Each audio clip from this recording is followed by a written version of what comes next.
Mrs. Gandhi, how tense is the situation on your frontiers with Pakistan? It's very serious indeed.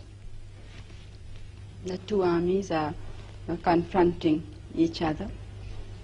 And of course, shelling has been going on for quite some time, even before I left.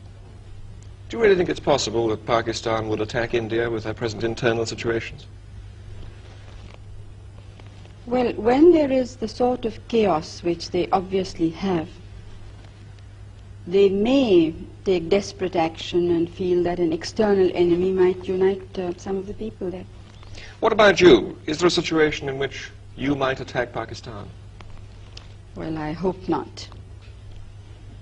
India has always tried to be on the side of peace and negotiations and so on.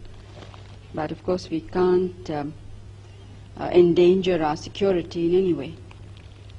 Do you frankly expect to see war with Pakistan soon? It does look to many people as if it's inevitable. I don't think one can really give an answer to a question of this kind. But as I said, we are trying everything possible to prevent it. Why have you not felt able to agree, as the Pakistani president has, and he suggested it, that you should withdraw some troops from your frontiers? Pakistan, as I moved its troops forward a considerable time before we did.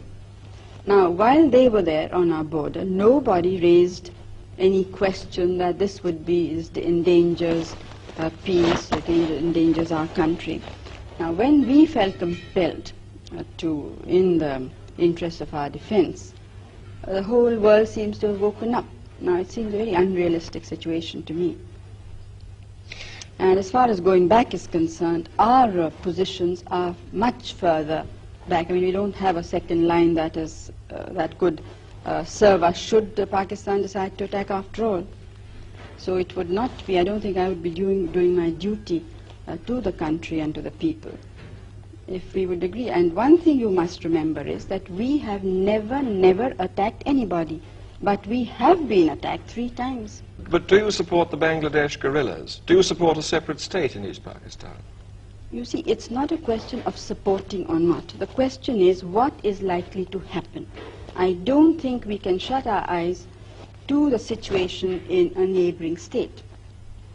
I think, and I personally think that most of the world believes this, so they may not be willing to say it out openly, that Pakistan as it existed can never be the same again. But don't you think the situation on your frontiers might be less dangerous if you personally were to meet Yahya Khan, so that you understood each other's positions more clearly? Have you read some of Yahya Khan, the President's speeches and interviews? Yes. Well, and do you still think it would serve a useful purpose? Maybe you would understand each other's positions on the frontier better. You'd understand why your troops are stationed there. No, I understand it perfectly well. There's absolutely no doubt in my mind. Our troops are stationed there because we were threatened by the military regime of Pakistan. In no uncertain words, there has been a situation of indirect aggression. And I don't think that you could point out to me any other head of government who in the present circumstances would have been so restrained, when the entire country is not restrained. I mean, it is great difficulty that we are holding the situation. And then what we get outside is to equate us with a government which has killed more than 1 million people, which has created conditions of barbarity which I don't think the world has very seldom seen.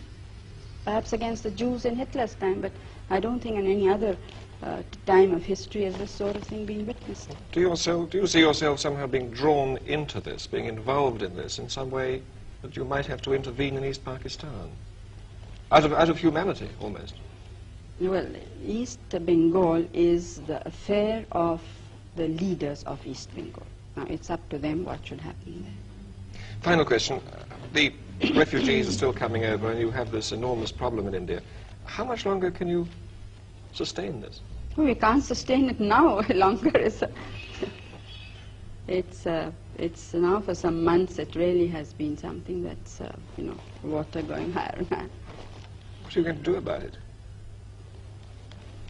Something will have to be done.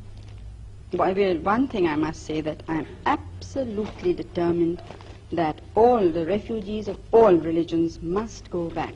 We are not going to absorb them in our population. Would you, if necessary, put them back by force? Well, I'm not jumping bridges before I come to them, but I'm only sure of this, that they have to go back.